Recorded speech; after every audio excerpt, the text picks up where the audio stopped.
Hey, this is Cap, and you're watching Thorin, the only man besides Richard Lewis who somehow found a way to get both League of Legends and Dota Redditors to hate him. Right, this is going to be another episode of Reflections, and my guest for this one is going to be JerAx, who is obviously a champion of TI twice over, and did many other things. Actually has kind of an interesting career. It's basically like a bell curve. It just goes like, starts from nothing, it goes really big in the middle, and it's nice landing, you know.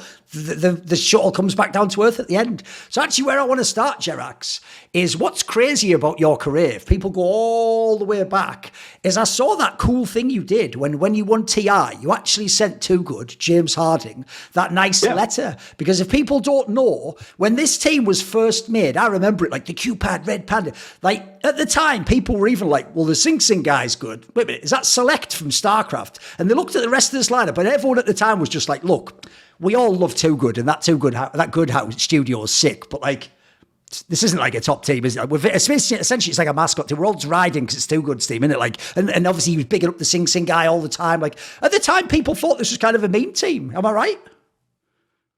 I don't know about a meme team, but definitely like I wasn't very sure where I was put in because I come from Heroes of Newerth, and I had barely played Dota back then. Oh, right. You didn't play Dota All-Stars, right? Yeah, I played Dota, but so I come from Heroes of Newerth, and then I had military service in between, and then I came to Dota 2. And I feel like I was one of the later people joining, and then like somehow making it to teams. But I simply joined that team because there was like Sing Sing knew me, and yeah, I think that was the way I sort of got into that, and then they were just looking for a player. But yeah, a little bit of a meme team. I'm not sure. Like I think we just sort of like gave it a try. Whatever it comes.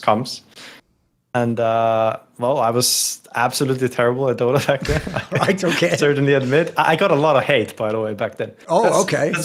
That's one of the rare occasions I got any hate in the scene, which is odd.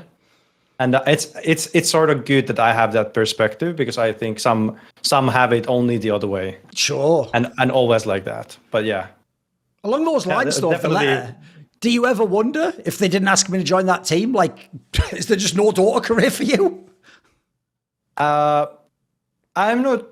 Well, I don't really know. Like, who knows? But I would have definitely kept playing Dota 2. I would have probably went somewhere. Because in Heroes of Newerth, I already, like, I was very competitive in that game in Europe. Like, looking at like skill levels, like I feel like I knew a lot of people who were in Dota 2 that I also knew from Heroes of Newerth that were very good. So I sort of had a network, but I like not to like do the top teams or anything like that. I'm sort of talking like tier 2, tier 3, whatever. Like giving it the chance, sort of thing.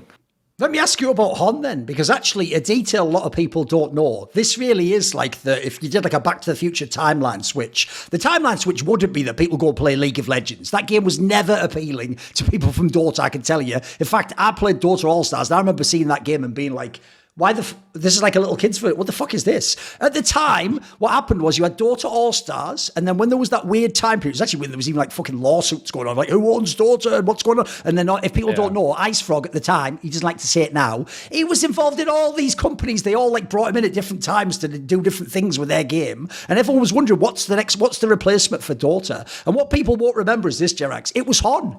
Actually, all the top players, I remember, people like the Loaders of the world and the Zais, they were all in Hon. All the best players were, and they all told me Hon is the best one. This is before Dota 2 came. Like, remember, if people forget, Dota 2 was very close to the first international. That was kind of like at the end. They almost like came in last minute. And I was told back then, Hon is the future, mate. It's got all the mechanics. It's got everything like we like from Dota. In fact, people told me it's only the fact that they made that weird mistake to make it like you had to pay for it that sort of fucked the game. Do you ever give me some thoughts on Hon? Do you ever wonder, like, could that have been the game? Could this have been instead of Dota 2? Could Hon have been the game?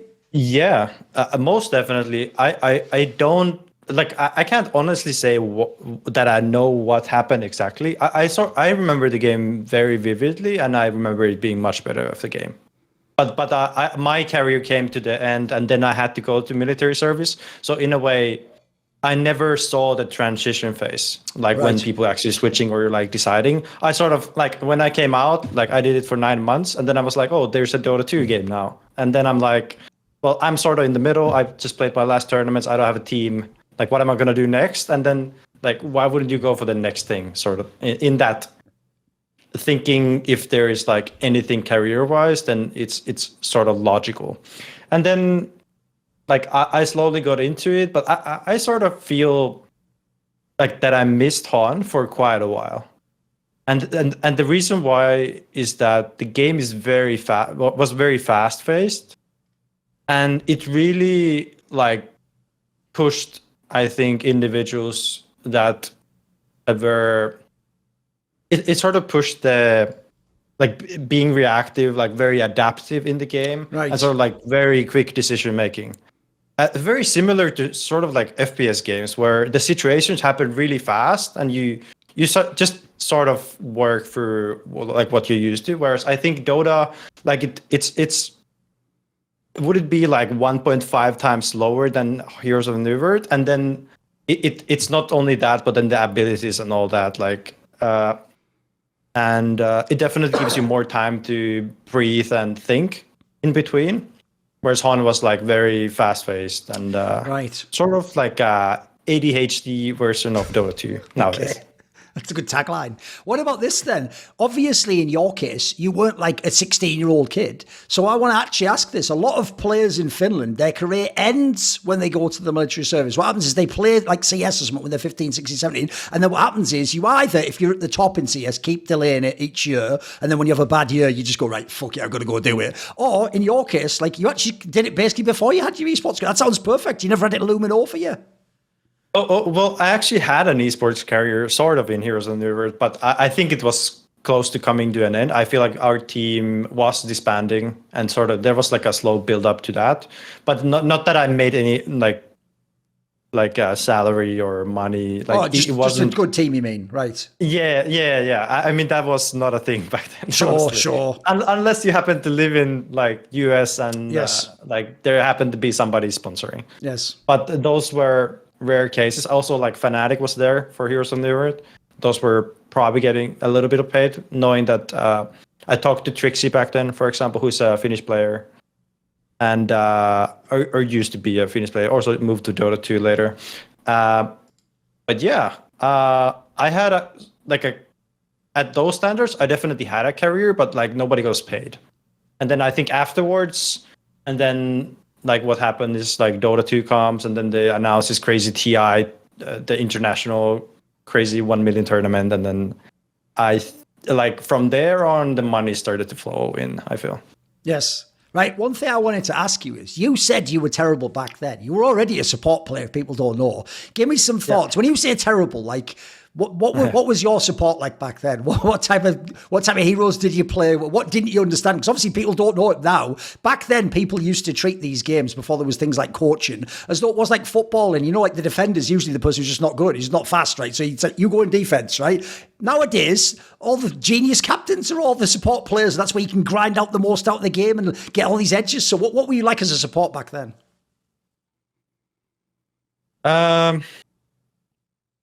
I think I was like a one-trick pony sort of thing. I feel like I had 3 heroes that I played, and if I was out of that, I was out of comfort.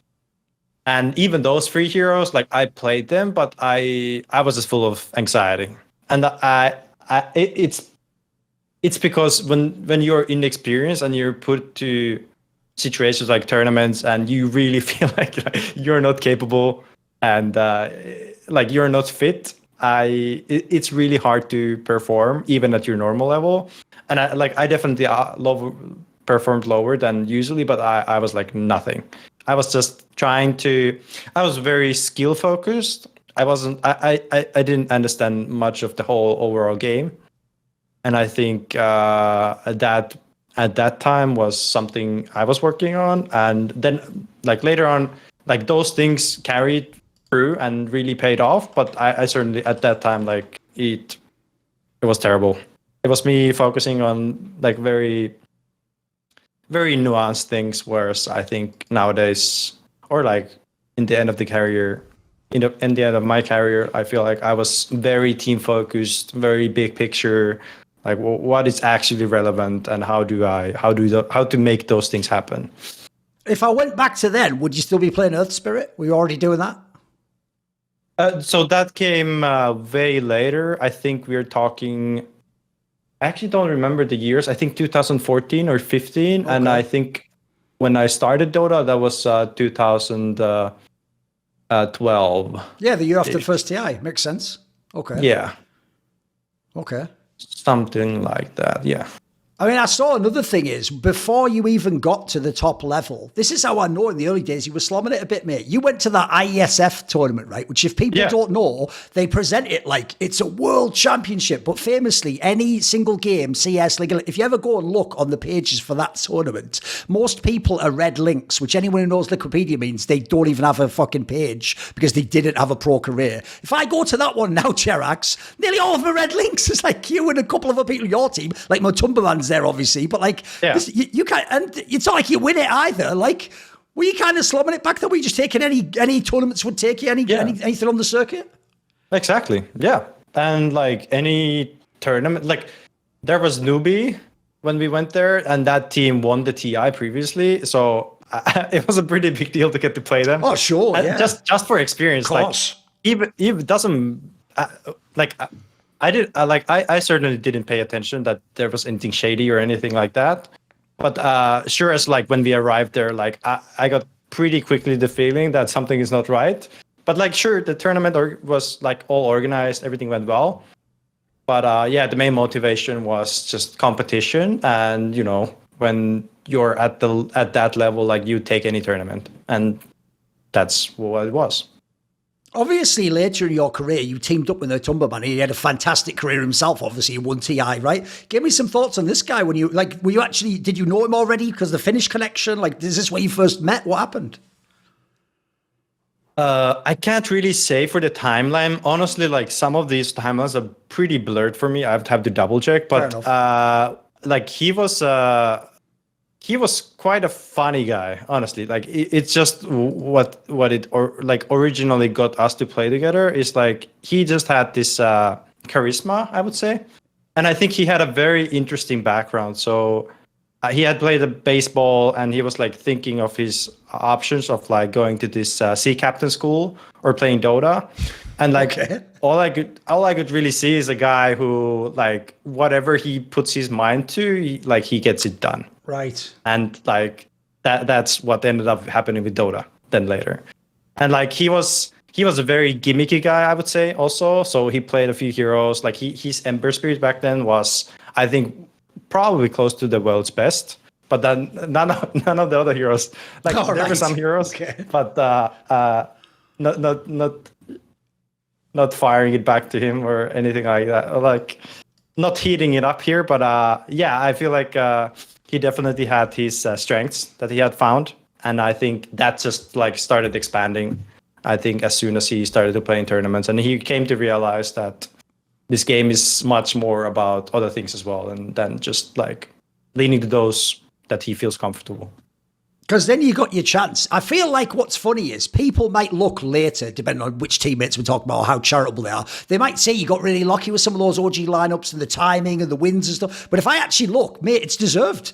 Some of the luck you had before was insane. Like every time you would join a team with known players, it just didn't really go anywhere. They just went off to better teams. Oh, cool, I'm start over again. Because when you went to that team Tinker, this is obviously where you hooked up with Bulba, who later was your coach, right? This is a guy where like people were hyped for this team when it was announced. I remember people like, this team could go into the team. So it didn't really go anywhere, right? Yeah, no, we didn't get anywhere. And I think we just like that team, we were just internally broken.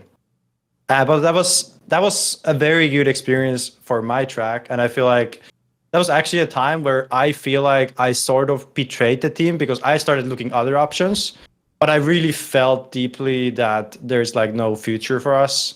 But also like why I feel like that I betrayed in a way is that Bulba put like a lot of hate on me because of that, because he had such a he's a very passionate guy, and like we had already a relationship built before that, and I think he made me realize also something, that what it means to be a team, even though it doesn't like work.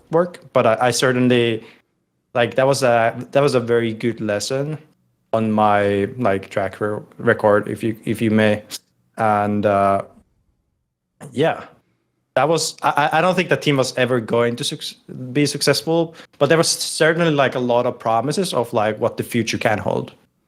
Does that mean, sorry, to skip ahead just on this topic, does that mean later when you reunite, did you have to sort of like mend that bridge? Was it just okay, cool when you became the coach later?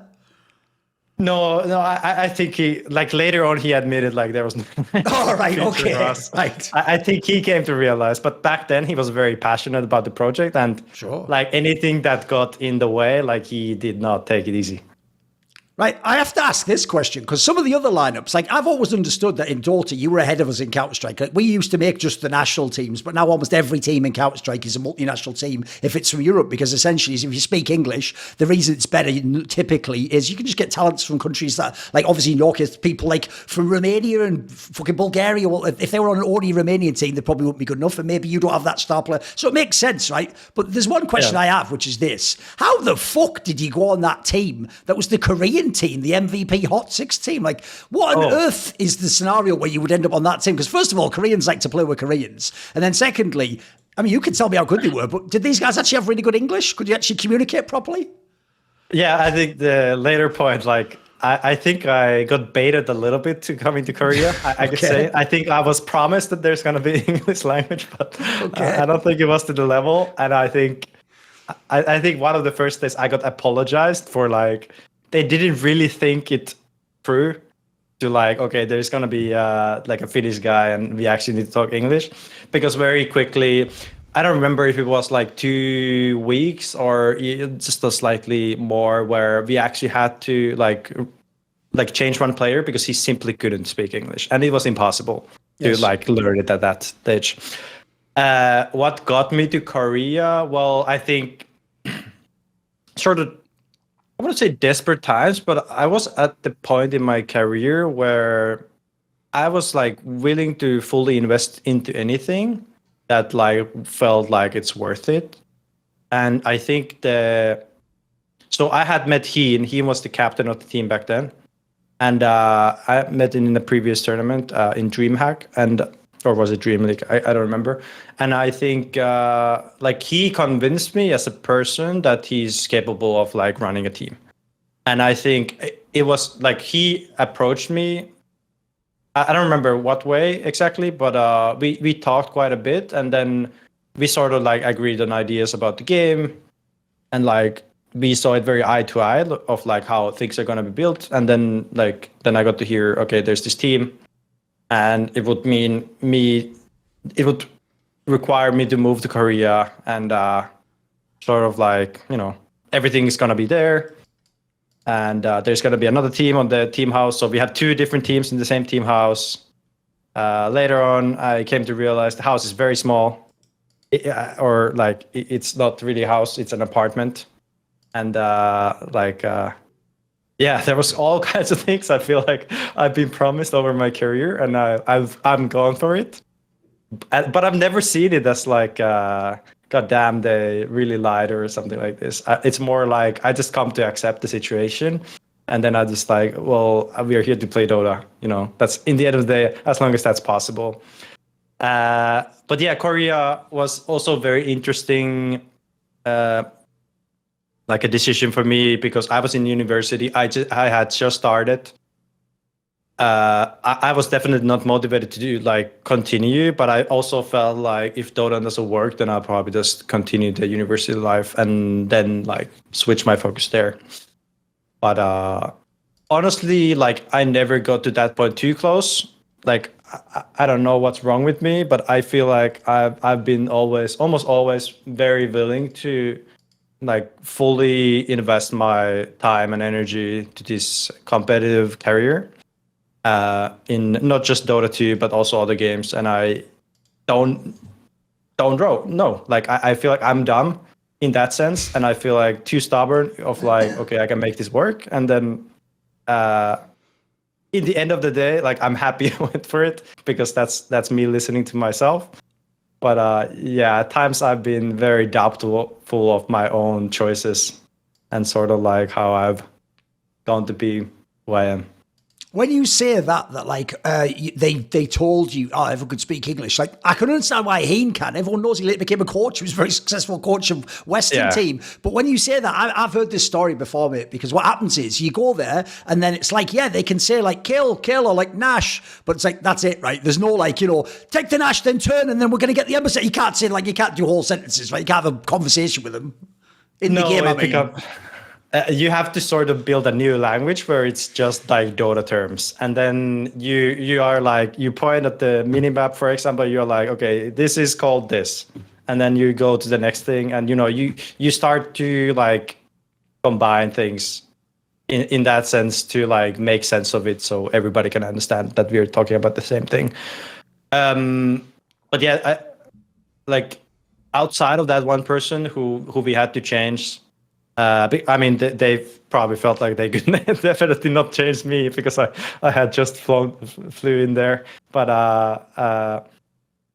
what actually became difficult, like over long term, which also it's such a cliche about Koreans like working really hard, but it's true. Insane, I came to realize it, and I think that plus.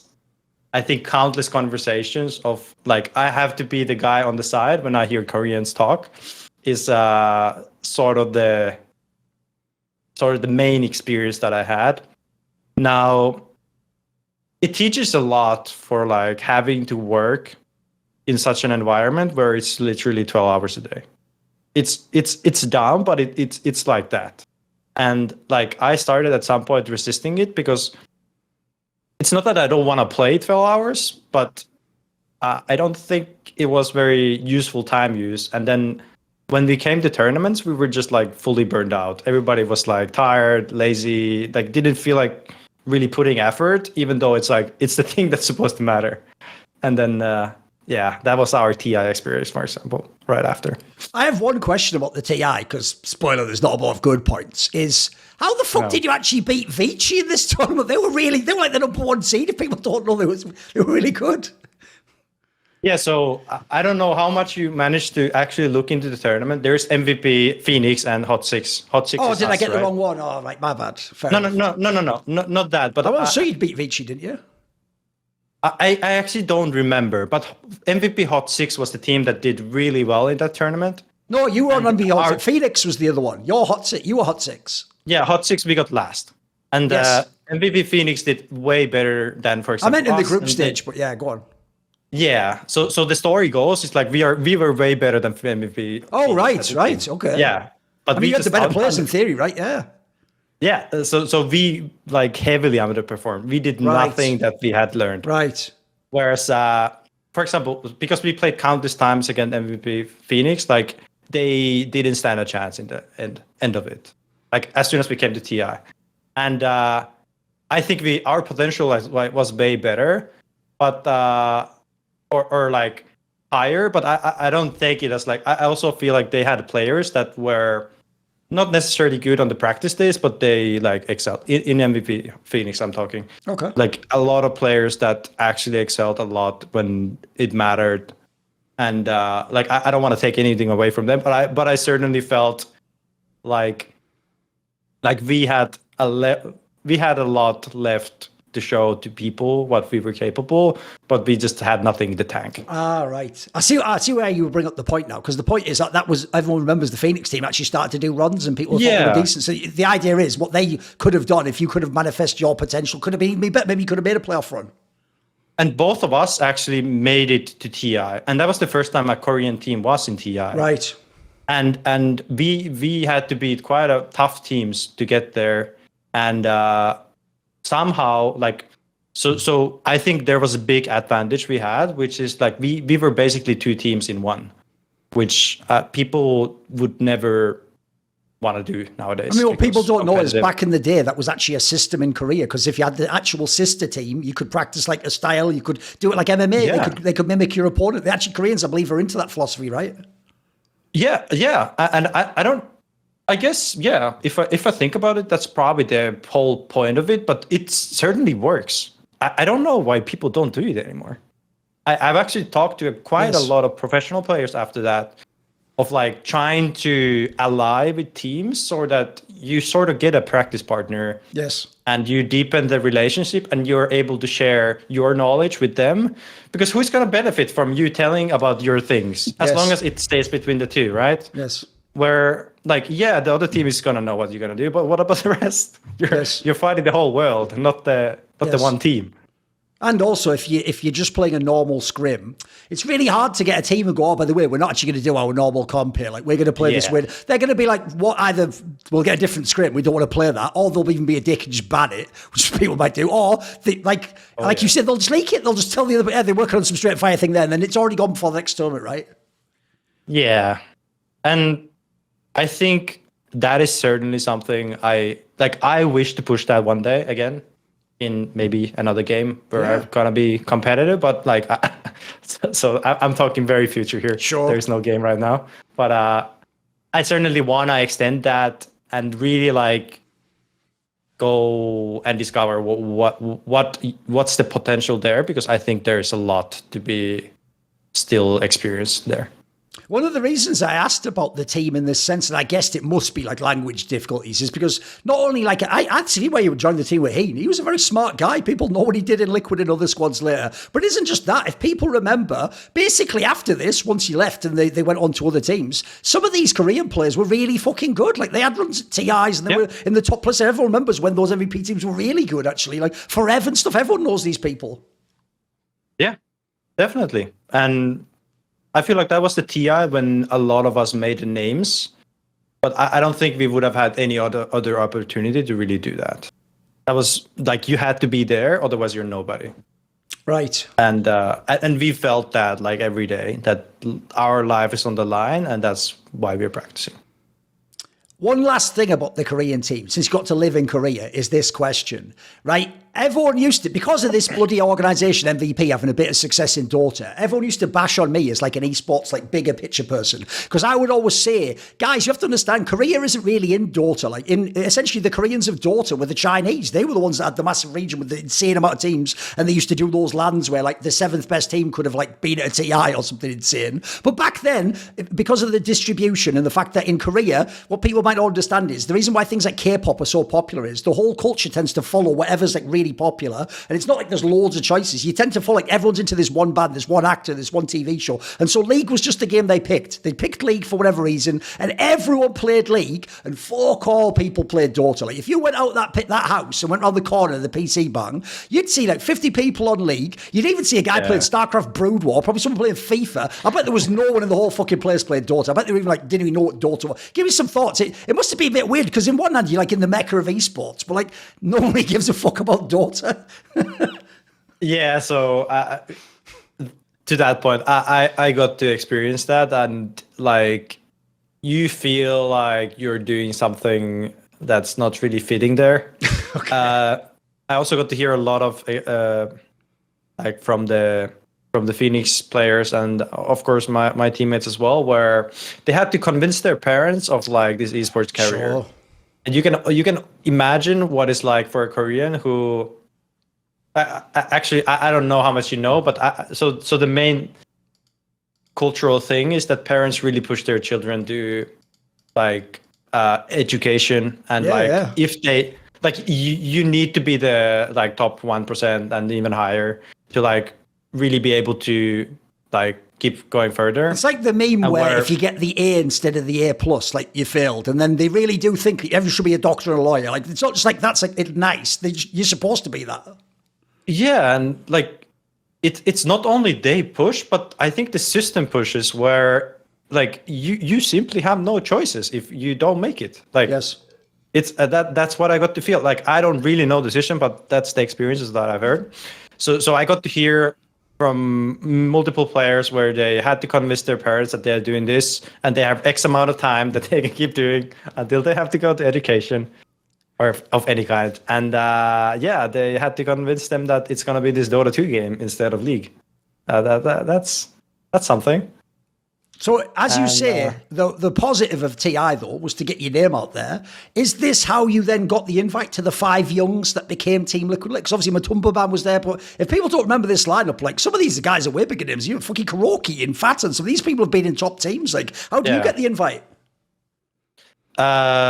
So I don't really know how, but somehow people recognized me from the Korean team. I think it's probably because, I mean, I'm the outsider in a way that joined this team and went all the way there and got to TI and blah, blah. Like, I was just like, I remember Kuro talking to me and he said that he likes the way I play. That's probably simply put it. And like, I didn't really understand what it means, but it's cool to hear it from a guy who has basically been and doing it for a long time and been at the highest competitive level for quite a while.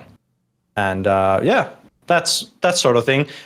Back in those days, like Kuroky, like was quite, I would say, he chose the players for the team, and the team was always based around his choices.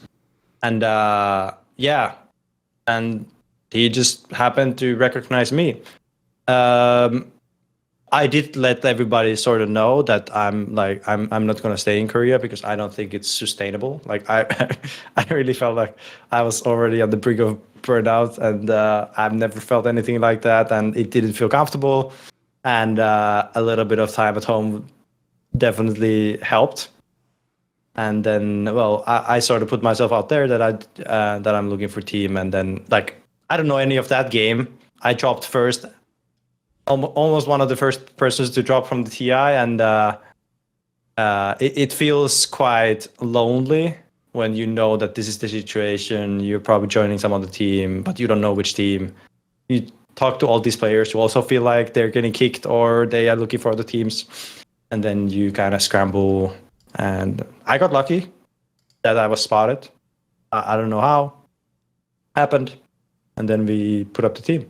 As you say, Kuroky at this point in time is already a very well-known figure. In fact, if people don't remember, he was the one who'd already like had that crazy beef from Secret with Arteezy when all the fans were hating on him because everyone took Arteezy's side. But what I took from that, I remember when everyone was saying he was too harsh, was this is a guy who seems like super serious about winning. I mean, as a captain figure, give me some thoughts on this guy.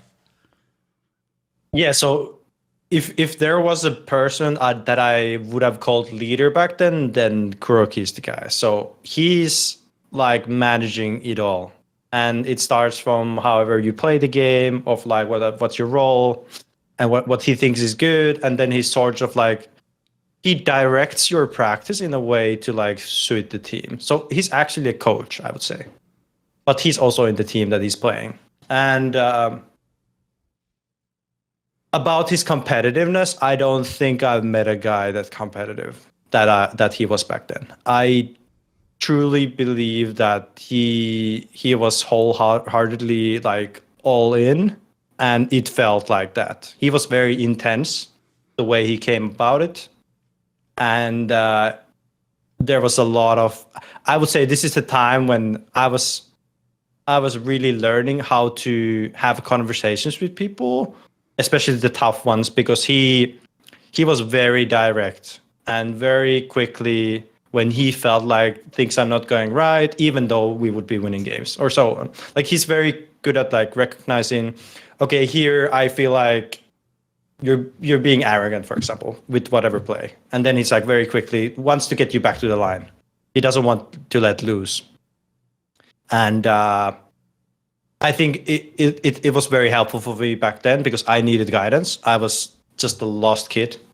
And I wouldn't say I was a one-trick pony anymore. I certainly like carved sort of my own way of playing the game. And like I just sort of needed somebody to make work of what it's like. I have made some art, like bring it nicely to the wall so it gets to shine. So I needed that guy. What about, and I saw it really early on, this is just like one of those weird side questions that you can ask in an interview like this. One of your first tournaments that you played lands with this team. You actually got to play the Wings team. This is in 2015 though, that next year won TI. And everyone remembers when they won TI, they pretty much like revolutionised Dota. Like, they were just doing whatever they wanted with the heroes, and they were doing comps that didn't make sense. It's first time and shit. Were they actually like that at the beginning when you first encountered these people? I'm sorry, I missed the question here. Well, when early on, one of the first tournaments you played, I think it was even in China, maybe you played against Wings. Yeah, it was in China. Yeah, the team that later on were able to win TI, but later. So at the beginning, when you first encountered them, were they already this crazy, like, revolutionary team who was doing all the shit everyone remembers, just changed Dota? Oh, they were creative. That's what I remember. Why I do specifically remember this tournament is this was actually the patch when Earth Spirit came to the competitive game. Right. And they just like Valve sort of like was like, yeah, let's like release all the valves, and like everything was put into the game like at the same time. And this was like I think the patch happened one day before the tournament started. Okay. And then we were like, yeah, let's play some Dota, you know? And this was one of the biggest patches I've ever seen in Dota. And yeah, they just, I don't really know what happened. It sort of just happened. And then that's why this tournament specifically is very memorable, memorable, because it was just like, we sort of gave up on the idea that there is any reason to play this like mega competitive, like being serious. And we wanted to try to find what actually works like in the short term. Right. And sort of test things out, as you would say. Because it wasn't that long in this lineup. Like, one thing, if people are keeping note of where we're going in the story here, is you play with good players, and sometimes they're interesting mixes, but it doesn't quite work. And then more importantly, like, there's not many LAN results to speak of. Like, I'm not going to talk about like random European online tournaments. This is one where by the time we come to the majors going to get instituted, if people remember. Remember, 2015, guys, you had Dota Asian Championships, you had TI, and then it was just normal, you know, like ESL LANs between. This was the year when you had the majors, and obviously you guys made the run all the way to the final. It's actually the infamous major that Eternal Envy did win when there was no RTs and he had We Half. People remember that one with that fucking drama back in the day. I don't remember that. Yeah, that's it. Well, you guys played him in the final. So what do you think of this one? This must be pretty epic after not having many big lands. You go all the way to the final of a major. This is a big deal. I wish to remember this major more. I really don't. Like, like I've talked this through with Bulba many times, and he seems to remember everything. But I was probably not at a state of like at my best state to really fully function in the way that I would actually remember. But I remember some details about the finals. But yeah, I mean, the first thought that comes to me is that I feel like this was the first time our team actually managed to come together. And I also remember like a feeling of not being satisfied with this, where I think like I feel like we were sort of humbled by the fact that, okay, we got this far, but we also, I think it's good that we sort of didn't win, I think, because I think it definitely helped us keep progressing and not like let loose. I don't think Kura would have let us lose anyways, but I also think it was what we really wanted, and we had been working for it quite a while. But at the same time, I also think it's good to come second, because then there's so much to learn from that experience, and you probably have to come second at some point. Sure. I will say that's a pretty good problem to have in your career. It's almost like a flex, isn't it? It's like, sorry, I've won so many TIs and majors, I can't really remember that one. I came second. Like, other people coming second would be like the top 5 result they had. Like, is that what your career's like? Well, why I don't remember is I was probably just so stressed out and really just thinking day by day of like, what do I need to do to survive this day? You thought they were going to boot you or something? Yeah, this is not. It's not the happiest place I've been to, and I think for that, probably my memory is just like, yeah, it's probably not worth it. That would probably surprise people, though, JerAx, because you had so much success in these giant tournaments. Did that have to develop later? Were you not that person back then? Were you did not have the nerves on the calm on LAN?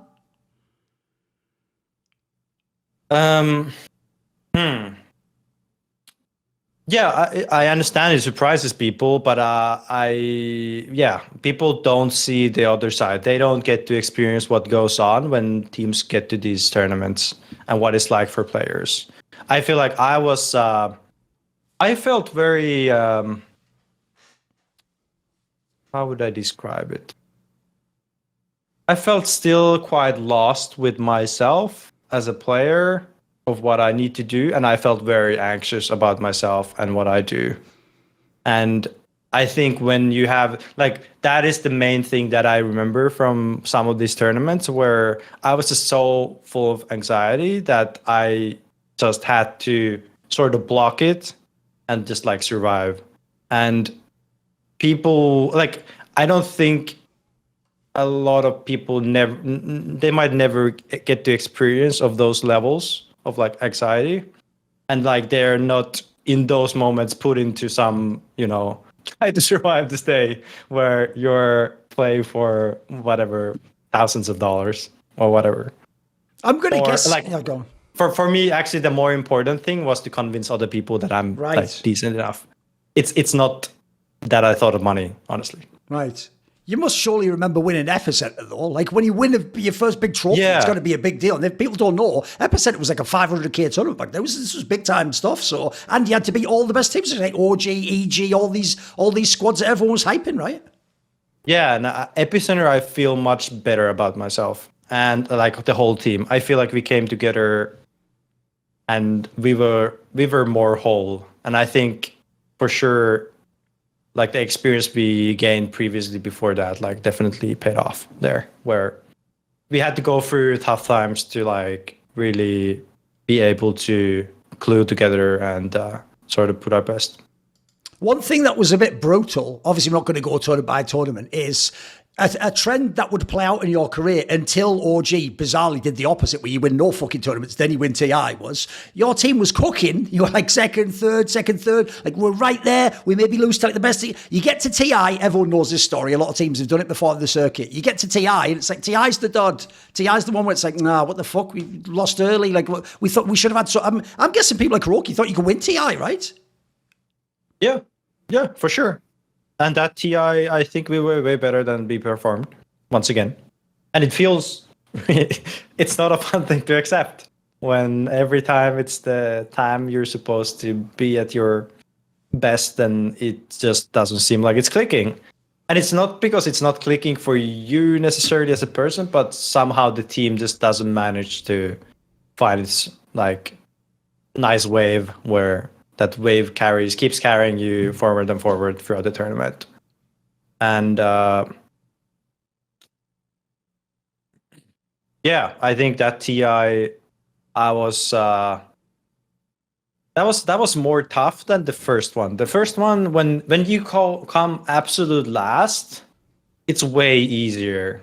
Whereas when you feel like you have given it your all the whole year, and this is what you get, even though you feel like you could have given so much more, but you couldn't that day or those days, then it feels like there's like a blockade, but you don't seem to find a way around it, and you can't go like you just don't get to do what you normally would do, and it's a really not a fun feeling as a player where you feel like you just can't perform for XYZ reasons. And like it's not even like to this day, it's not necessarily that obvious for why we weren't performing at our best that day. I bet it's like multiple different things, but definitely like it's a tough position to be in, and not something you want to agree to that it happened. In line with when you said earlier, like, people don't know what it's like to be at tournaments. They don't know what, like, the vibe in a team is. Like, for example, as you said, at the other tournament we talked about, your team was, like, third, but actually you weren't feeling good at all. You would feel like things were terrible. It was all like, disaster, etc. So what I would ask you is this. Being as later in OG, it's almost the opposite thing. It didn't matter what the form of the team was. This team just was the shit when they came to TI. They could just turn it on and be the best. Give people some thoughts, because I've always thought Dota actually is the more... I mean, League of Legends has it itself when it just just had Worlds. It's the most brutal game in the world to be a competitor because, like we're saying, you could literally be the best, the second best, the third best team the whole year, every other day, basically. But if on that one day when you play a low bracket match in TI, you just 70% of yourself just have a bad day. One player just fucks up. Hell, someone has a bad night of sleep. The whole year feels like a waste. What's the feeling like of like? What do you have to learn, do you think, when you attend a tournament like that to not let it like be too much, but at the same time not take it not seriously? What do you have to do psychologically to compete at TI, do you think? I mean, for TI specifically, like I think you, at least for what I played it a lot of times, and then a lot of other people, I think the main takeaway for me from talking to multiple players or like players along the way and sort of like reflecting myself, I feel like putting like everybody understands that this is what you're really when you want to really perform, but at the same time you have to be very careful with how you sort of start to put those expectations, because like I think if you come to accept that like not every day you're gonna do your best and like you sort of accept that, then I think, for example, the nerves at that tournament go down, where you understand that you probably can't do your very best every single day. But the other thing relating to that is like you don't actually have to do your best every single day, right? Because you have your teammates as well. Like that's the beauty of team games, in my opinion, where I think if you don't have the best day of your life that day and you really like need to win this game, then look out and look at the or for other people, and like if they have some energy that you don't have that day, like try to feed into that, like try to connect. And I think that's been my way of like surviving, I think, in those moments where I feel like I need to perform, and those all kinds of those negative self-talks where like it doesn't lead into anything good if you're alone. But then like when you have those teammates around that you feel like you have been really working together, like bonding, and you can really trust them, then I feel like the pressure like dissolves. Like at least that's how I felt. And it's a really nice feeling when you feel like, well, you're playing at the biggest stage, but it actually doesn't seem like it matters. Like it's to simply put it, like I feel like we just had fun, and that's there's something beautiful in that, and then something like it's also like dreadful. I feel like it's crazy that you can just have fun in those moments. There's something. Because it doesn't seem fit to that situation, and at the same time you still feel that way. I want to ask about some of the other players in this team before we move on. So what I want to ask about is obviously FATA, and if people remember, before this team he was in that notorious Cloud9, which if I even say the word Cloud9 in Dota, everyone knows what that means. It means you come fucking second. It doesn't matter if you win the upper bracket, it doesn't matter who you beat, somehow you find a way to lose in the final and you probably throw the game, right? This is a player where a lot of those players actually kind of had to like redeem themselves, it felt like, in later teams. Like who was this guy? Did he kind of carry that with him? Did he know he had this reputation?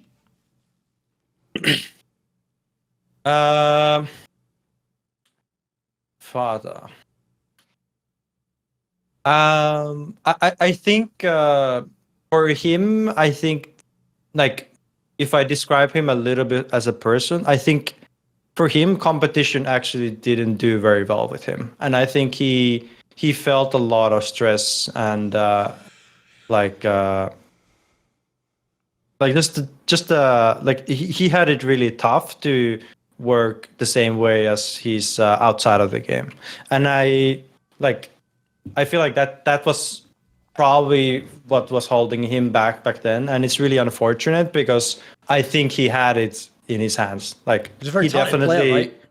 Yeah, he was like beyond, like he taught me so much about the game during my time in Liquid, and like I felt like he was individually like really capable of like at that time probably like top 3 middle lane player for sure. And I think the time he had played in the Cloud9, actually all the players that have played for that team, they sort of share a very similar mindset of like thinking things to very extremes, and they're very willing to like when there's an idea, they're very willing to like go very deep into it and sort of make it work as long as everybody trusts it. And I think FATA was also like bringing those ideas into the team.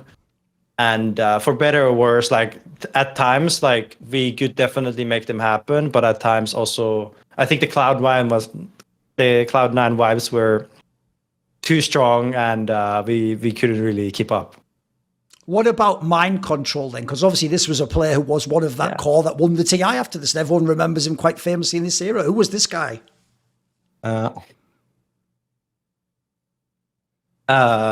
Seems a bit spicy, put it that way. Sorry? Seems a little bit spicy maybe as a person. No, definitely. No? He was like a Care Bear. No. Right. Okay. This is the most humble guy I've met probably out of my players that I played with. I think he was probably the kindest to like really be there for for his teammates and try to make it work. I think back in Liquid he struggled a little bit with himself, like really pressuring himself of like needing to do better and better and better. But I think at like every time like it was about his teammates, like he was like the easiest person to get along. And it's funny because Kuro was like the opposite of like really pushing teammates to do things, like we need to get it done this and this way, whereas mind control is like, yeah, just do your thing, that's enough. It's a nice balance when you have both of those ends in the same team. And back then I didn't honestly, like, I was very self-focused. I didn't really look much of him as a player or as his role. He definitely did a good job, like way better than what I expected. I actually remember most of like me and FATA because we were working very closely almost every single game. Right. And that's very stuck with me. And of course, like Kuro. If people go back and they look at the timeline, they're going to think, right, well, since TI, the next one, they know Team Liquid wins, most of these players are in it, and they're really fucking good. They're probably going to think, right, they obviously kicked JerAx. But I went back, I looked it up, and if you look, technically Team Liquid on teamliquid.net claims JerAx chose to leave. Is this true? Was this one of those crazy post-TI shuffles where the stack just comes together or something? What happened? Why leave? I mean, I was just fully stressed out. I was very close to burning out again. This is my second time I felt this way, and I feel like I just needed air. That was my main feeling. I couldn't describe it back then, like to those players. I sort of just told everybody, I need to go. I'm not feeling good. Like I don't think I can make this work. I think I need a break. And that was basically. Like, yeah, sure, I didn't get kicked. I'm not sure if I would have got kicked. Like, I to be honest, like, I don't think I was. I don't know. I feel like me and FATA were probably very close to both getting kicked, and FATA probably for sure. But yeah, who knows? I feel like I need to interview some of the other people now because you're making it sound like you were shit all these years, and like you're just questioning yourself, like, do I even deserve to be here? Like, seems a bit wild because you're already getting results by now. Yeah, so I don't think I was a bad player necessarily, but I think, like, I don't think I was a stable person. Like, I wasn't feeling very good about myself. Like, I certainly lack self-worth of, like, feeling that I actually deserved any of these wins. Like, sure, they made me feel great when I won something. For example, EPICENTER was, like, peak of one of the peaks of my career. The way it made me feel. But I think the rest of the year was just like really tough and like mentally challenging, countless conversations. And I remember, like, I'm not going to say names here, but a bunch of cigarettes being smoked in front of me and just like them talking to me, and I'm just silent. Like that's Okay. a lot of the year. And I feel like I was taking in a lot, and I simply wasn't able to really respond. So it's not a nice way to live life. And I'm not blaming others here. I certainly wasn't in the place where I fully had opinions on things. I felt like I was playing in a division that was higher than me, and those players, like, they knew more than me. So I was there to sort of take orders, and it seemed to work. Honestly, like that's the surprising thing. But I think thinking back, like, those experiences have really carried me forward. Of like, what do I actually need to do in a team?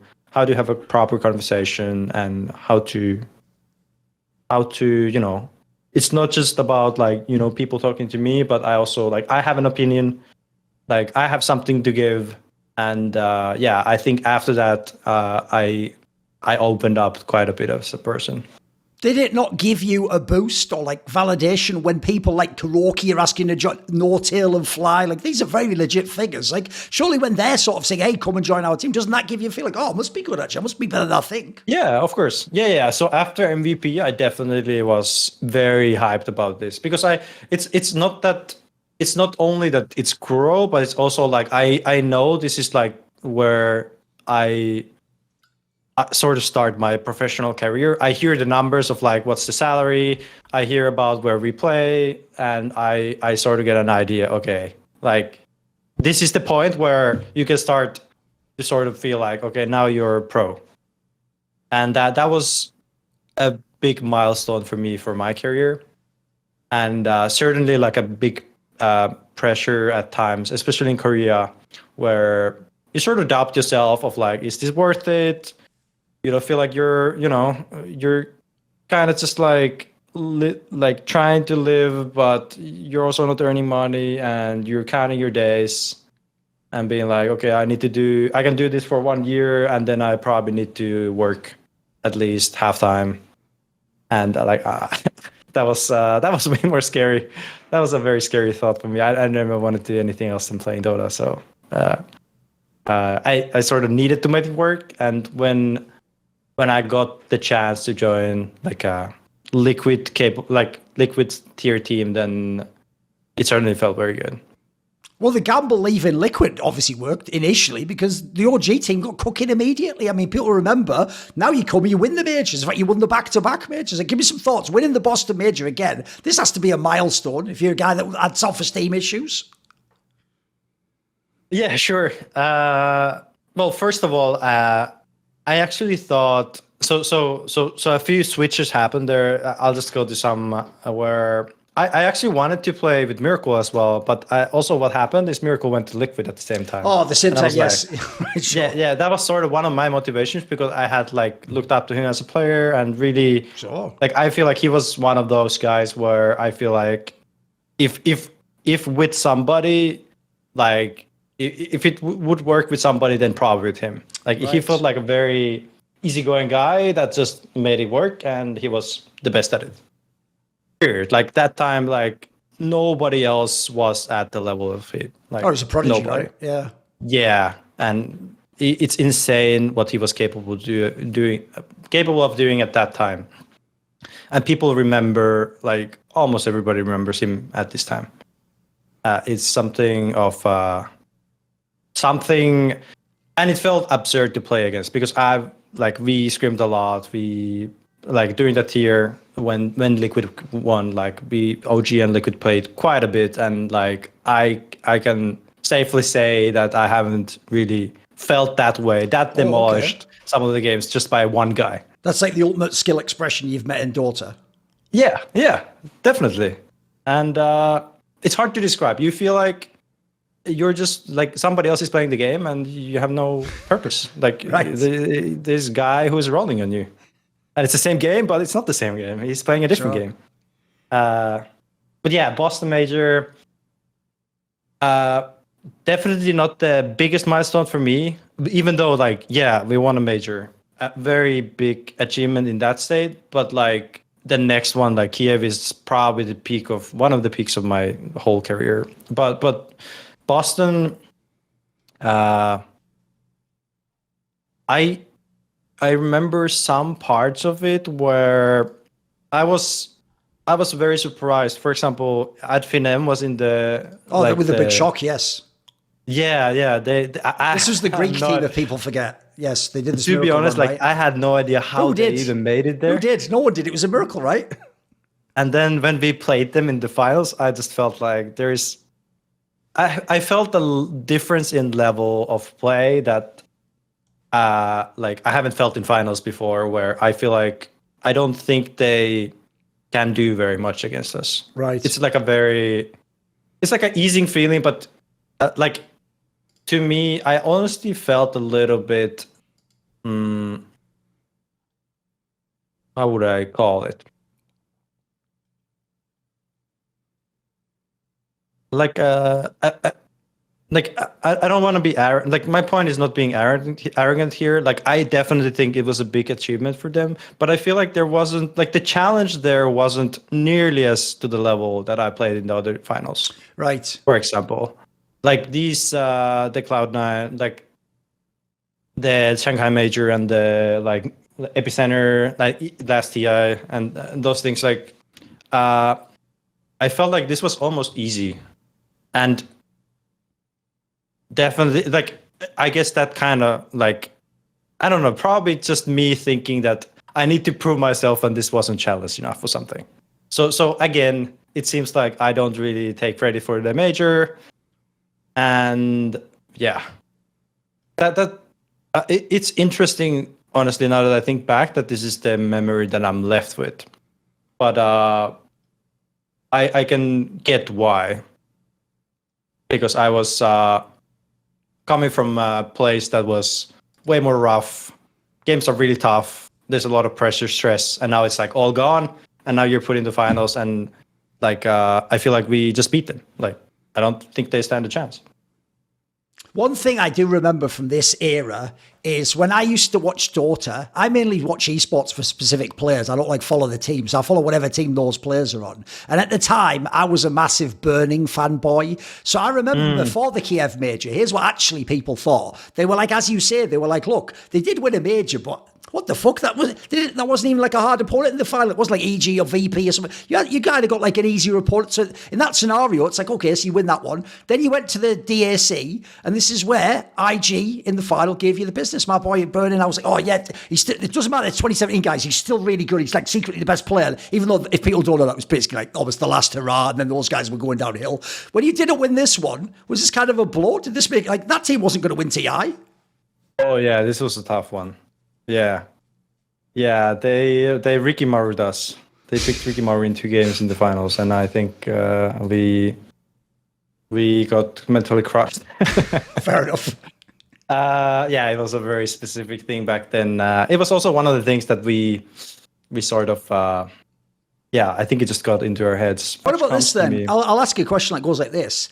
Look, as I say, it wasn't like that was the peak IG, but were you someone where did you actually ever have any sort of like special reverence for the big legends of Dota? Like if you did play a Burning or a Ferrari 430 or Loader, or did you have like a Dendi? Did they have an extra pop to you? Were you able to not be starstruck and just play them normally?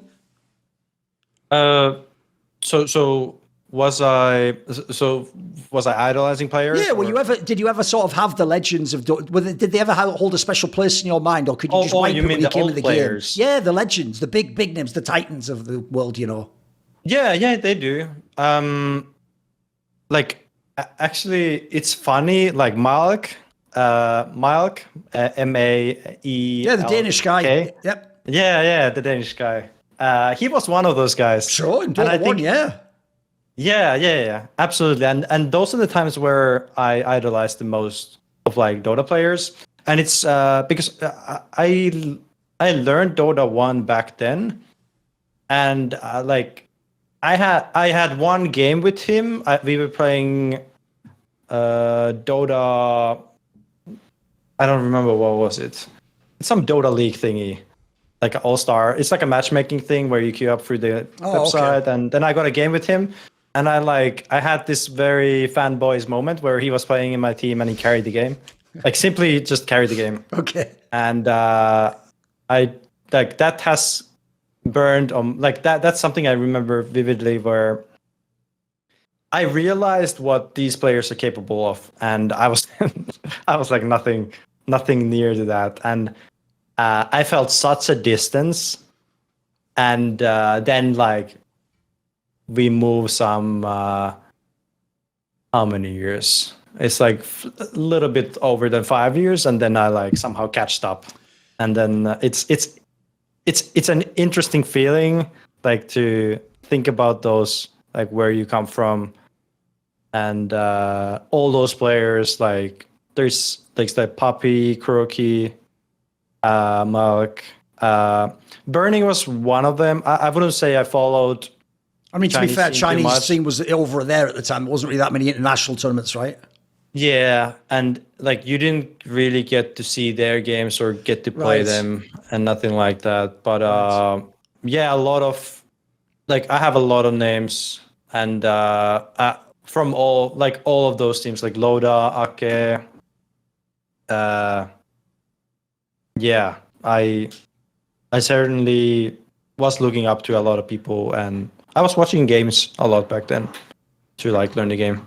By the way, around this time period, as you said, we've already gone through some of the big patches. I mean, at this point in the chronology, Wings has already won TI and shown what you could do with the heroes. I would ask this. Playing support obviously changed a lot, just meta-wise in Dota. I mean, there was the tri-support lanes, and then there was like, you could be a second jungler, and then people were like being greedy with the off lane. There was a million shit. It's actually one of the things I've always found fascinating, because I've never followed this game professionally. It's just my esport that I actually follow to have a sport. Like, I'm in the other games, so unfortunately, I know the players, I know too many things, I can't turn my brain off. If I watch Dota, I can just chill out and go, it's a fucking dope game. Let's see what they're going to come up with. And people can kind of paint on the canvas, as it were. Like, what was it like to play support in this era? Because the other thing is, it's not like a strict role. Like, if people follow games like League, that's just like the roles, like everyone does sort of the same thing. Everyone plays sort of the same way. You always have that type of a player in your team. What was it like to be a support player? Was it a lot of adaptation? What types of meta suited you?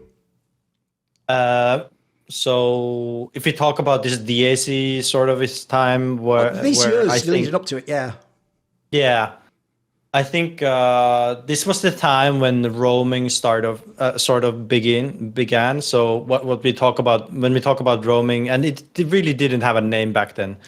What people mean by that is you rotate between lanes as one hero, and actually it becomes like multiple heroes, like sort of doing this like zigzag between lanes from like middle lane to top lane to bottom lane and so on.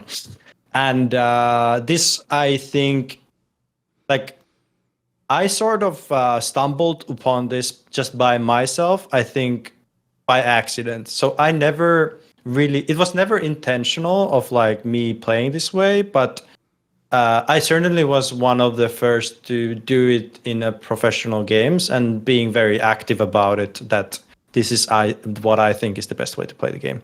And it worked out, but I don't necessarily have the reasons. I never really fully thought, is this actually the best thing to do? But it felt like the best thing to do. And there was a bunch of people jungling with all kinds of heroes like Chen, Enigma. People found ridiculous ways to actually farm the jungle back then, because there was an item called Iron Talon. And you could basically play any hero in the jungle. And this was one of the most fun times in my Dota career, because I feel like I had invented something. So this roaming was absolutely OP back then. And the reason why is that not because roaming was OP, but people didn't know what to do against it. So there's this guy who keeps coming on your lane from the other lane, and people are surprised. And what happens is when you keep getting surprised by this in a competitive game, is that the better, like the team that keeps surprising, they actually take advantage of it, and the games actually end in like 20 minutes. Because they keep making the same mistake, and snowballing back then was certainly something you wanted to do. And it simply won games, like snowballing your mid lane or off lane or whatever. I mean, it's like I say, you almost could operate like a second jungler, right? Suddenly you're just ganking into their lane or just pushing them out, right? Yeah. So it was very kill oriented playstyle. I wouldn't say like I pushed them out, but it's more you just find the angles to because it's 2 versus 1. Every time you go on the other lane, like let's say you go middle lane, it's 2 versus 1. So you just have to solve the puzzle of like how do you kill this guy 2 versus 1.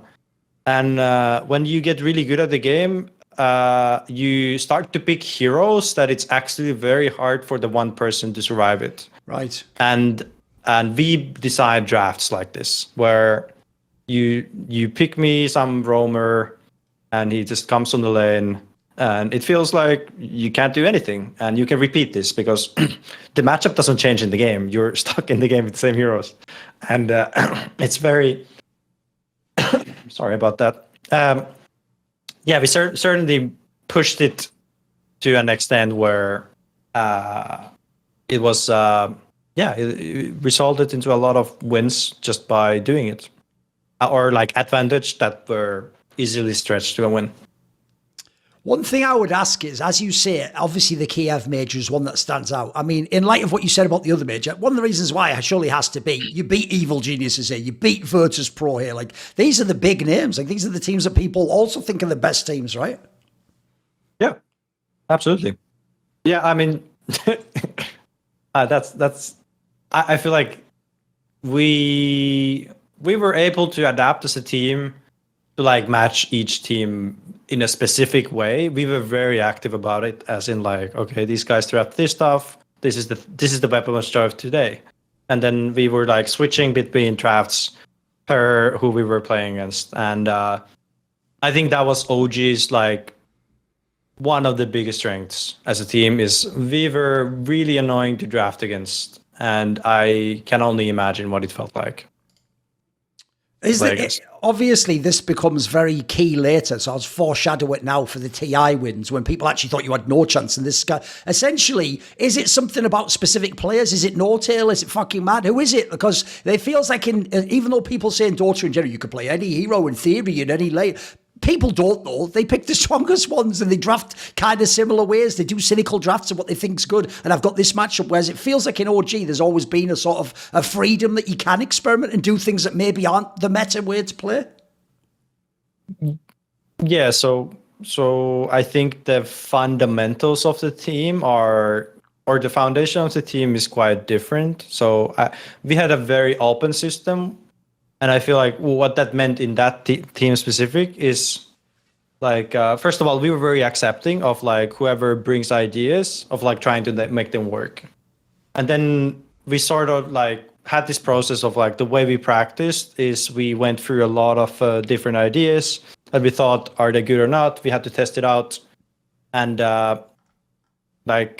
this iteration like got us to very good conclusions of like what's actually good in the game, what works against what, and we had the roster capable of executing these drafts to like very high level, and that is ultimately like I would say one of the best scenarios where you feel so comfortable like testing things out, and like even if you executed it well, you can still be like, yeah, I don't think the idea was that good, but yeah, we won.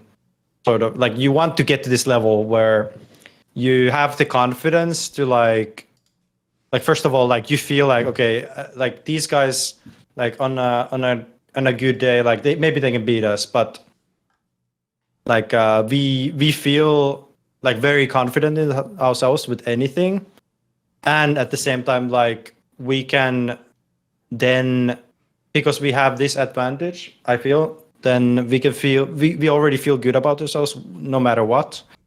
And then on top of that, we are like choosing our suit in a way where I feel like they're probably doing their own thing and we are getting to our sort of type of game where we think that beats it.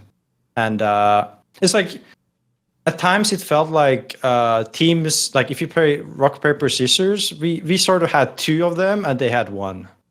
That's the feeling I got in OG at times, where I feel like we could switch like even in like a middle of the series, if we felt something is not working today, or maybe it's not working against this, maybe we realize, okay, it's probably not a good idea, even though it worked in the practice. Now we can completely switch and try something else. And that seemed to work in that team. And I think it's certainly the culture. So Seb and Johan were excellent at creating like a very honest and accepting, encouraging culture where you feel like you're being heard. You feel like you actually belong into the team, and you're part of the family. And it feels so nice coming from other teams where you feel like you're an individual that just performs himself and that tries to do his best, but it sort of like the bond between the other people were not as strong.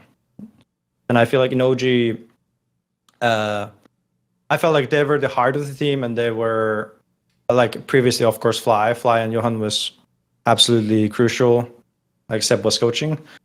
And I think they made everybody feel like they are there for them, and they're like whatever they feel like playing. Honestly, they would have picked me if I say the random hero at a day, like they would probably pick it. But I mean, it's also like I feel like I owe it to them, as in like they trust me, so I have to trust them. Right. As in like I won't do anything clowny, because I don't think it's not good for the future of all of us. Sure.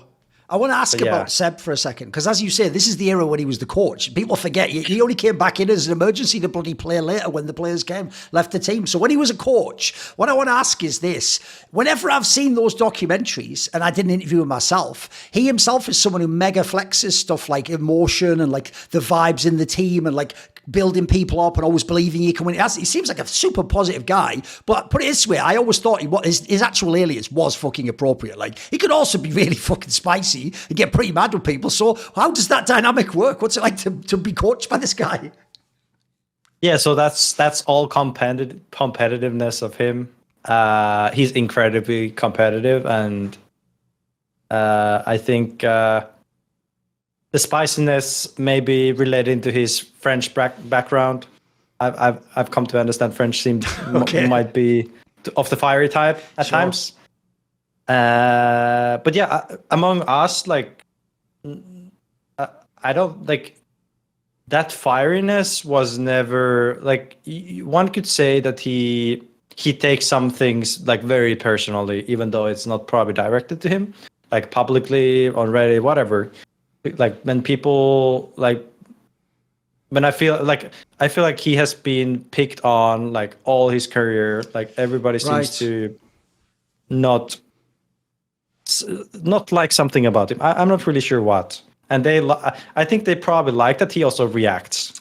That's probably one thing. Right. And I think that kind of reactions, those kind of things, like they never existed in the team among like him talking to teammates. There's I think he just has too much respect for his teammates to ever go to that extent, unless they like do something terrible, and then he probably doesn't trust you. But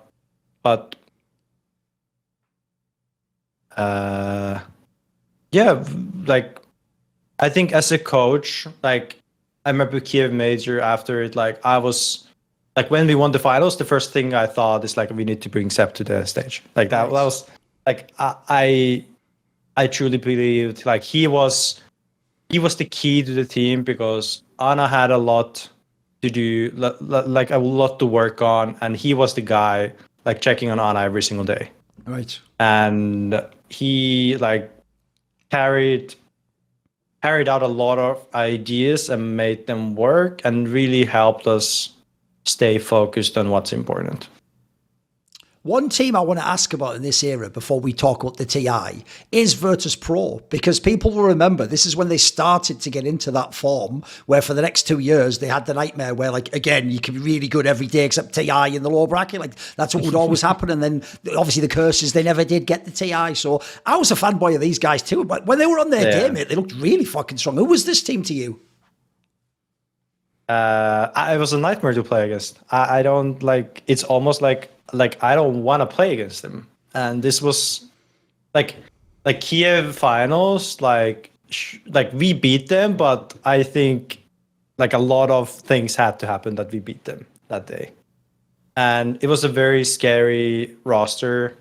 I think they had figured something out about the game where like it just felt like pressure, honestly, when you played against them at that time. And they're really good at snowballing the game, and when they snowballed the game, it felt like it's just uncontrollable. You don't really feel like you can do very much, and they just made you feel miserable in the game. And then on top of that, like sometimes you got a little bit of Russian, like in scrims. Like it wasn't very nice at times. The typing, I can imagine. Yes, okay. Yeah, for example, EG and VP. Like I don't think those guys very much liked us. Sure. Like at least some of them. Okay. And we didn't hate them, but I feel like for the same, like when they give us that, then it's hard to be like, okay, yeah, I'll be kind and all that. Sure. But there was certainly like ego pushing out, and it felt very good winning against them. This is something I'll remember probably for all my life. I don't like that day. I did not think we stand a chance. Like, all right, okay. Competitive wise, these guys were way above us. They had things that we had no answers to in the tournament. They had better players on each role, I think. So only thing that united us is like trying to bond together. But it's not nice feeling when you feel like you're getting outclassed everywhere. And yeah, go on. Obviously, after this, you then had a different version of what happened in Team Liquid. Even though you've won these tournaments, the team's been clutch. You've done a lot of these like interesting things. You come to the TI, and it's even worse in some ways because this is one where you have to come out the groups in the lower bracket, which is always a nightmare. And then the irony of ironies, I always thought, was the team that knocked you out, the LGD team. It's basically the team that you play all the next few years, and you give them the nightmares. Like, what's it like in a squad like this? Surely you have huge expectations if you can win tournaments. Like every time you go to TI, part of you's got to believe it's possible to win, right? Of winning a TI when you like come each year and then you don't do very well. I honestly, I didn't think that I had a standard chance of winning a TI back then. Like honestly, like because every time at that time, like the stages where we were at with the team, like it just didn't seem like it's clicking. Like I'm not saying it's a TI curse. I didn't overthink it, but I just felt like this is the experience that I've shared like multiple times, and now it sounds like. I know the vibe, what it's like when you know that you're probably not going to win this TI. Right. It's a different vibe than when you actually you feel like you have a chance. It's completely different. You know it like deep down inside you that if you stand a chance or not. Even though you say you didn't overthink it, you didn't think it was a curse, when Team Liquid wins the fucking TI, doesn't part of you just think like, fuck, is it me? Am I just a loser or something? Do I just not get to win? Of course, yeah. Yeah, I think I was envious at that time. It was really hard to look at those players win. And like I think like that was the main feeling that I got. But I still like I had a very warm feeling at the same time for like these people because I think they absolutely deserved to win that TI. They were way better than any other team. It was like very close to what VP was.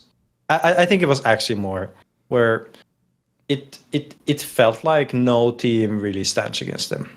And it just wasn't us, but it was actually other teams. And during that tournament, like really, I don't know, like when I looked at it afterwards, or when I looked at it back then, like they were just doing things that were like 1 or 2 years in the future. That's what it felt like because then the upcoming years, like they still were doing it, they still were winning everything, but I think people started to catch up. Okay, this is what they're doing to like apply these things. And also what happened is like at that TI, they had heroes that people didn't understand how to play against and what they actually do, and they played so-called fast Dota. People like to say this word fast Dota. It's a word for like playing very upfront, in your face, straight from the laning stage, and it just feels, if you don't know what you're doing and they know what they're doing, then it just feels like there's nothing you can do. In this esports world, it can seem like everyone's against you, but I've always got the Illuminati, my Patreon community, riding with me, and it is thanks to the support of the following people this video and all of them on my channel are made possible: Matt, Pugnacho Rakula, Ahmed Haju, Frisky, Tosh, Jensen Gore, Animosity, Toucan, Tobias Bernasconi. If you've ever watched my videos, you know now I'm going to give a massive shout out to Jerky's Minion, the main man. Do you want to suggest a topic or a guest for my content? You want teasers? Find out who the upcoming interview guests are. Maybe you want to ask me a question. I tend to answer them at length in my video AMA. Do you want to take part in one of those dinner discussions where we talk about what you're interested in esports? Well, if any of these perks or more appeal to you, put your money where your mouth is. Join the Illuminati today, where in the description box below is a Patreon link.